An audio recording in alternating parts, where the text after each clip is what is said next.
Ini bukan negara milik keluarga tertentu.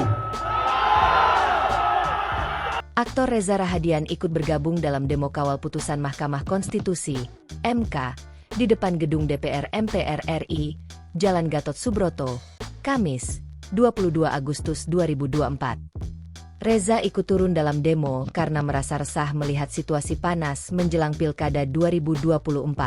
Saya hadir hari ini sebagai rakyat biasa bersama teman-teman semua.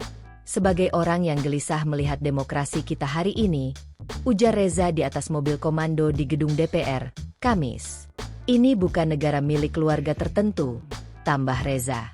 Reza mengacu pada putusan MK mengenai ambang batas pilkada yang menurutnya telah mengembalikan kehormatan lembaga itu. Dia pun geram karena lembaga lain, yaitu DPR, justru berusaha untuk menjegalnya. Sebelumnya, Mahkamah Konstitusi, MK, memutuskan mengubah ambang batas pencalonan kepala daerah melalui putusan nomor 60 PUU 22/2024 yang diajukan oleh Partai Buruh dan Gelora. MK memutuskan bahwa ambang batas pencalonan kepala daerah tidak lagi sebesar 25% perolehan suara partai politik atau gabungan partai politik hasil pileg DPRD sebelumnya, atau 20% kursi DPRD. MK menetapkan bahwa ambang batas pencalonan kepala daerah dari partai politik disamakan dengan ambang batas pencalonan jalur independen perseorangan, sebagaimana diatur dalam pasal 41 dan 42 UU Pilkada.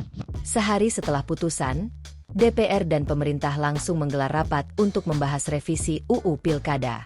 Namun, revisi yang dilakukan tidak sesuai dengan putusan MK.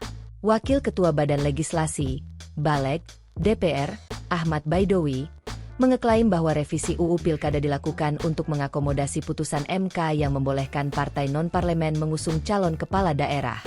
Awik, sapaan akrabnya, menyebutkan bahwa UU Pilkada direvisi untuk memastikan putusan MK termuat dalam undang-undang. Download Tribun X sekarang, menghadirkan lokal menjadi Indonesia.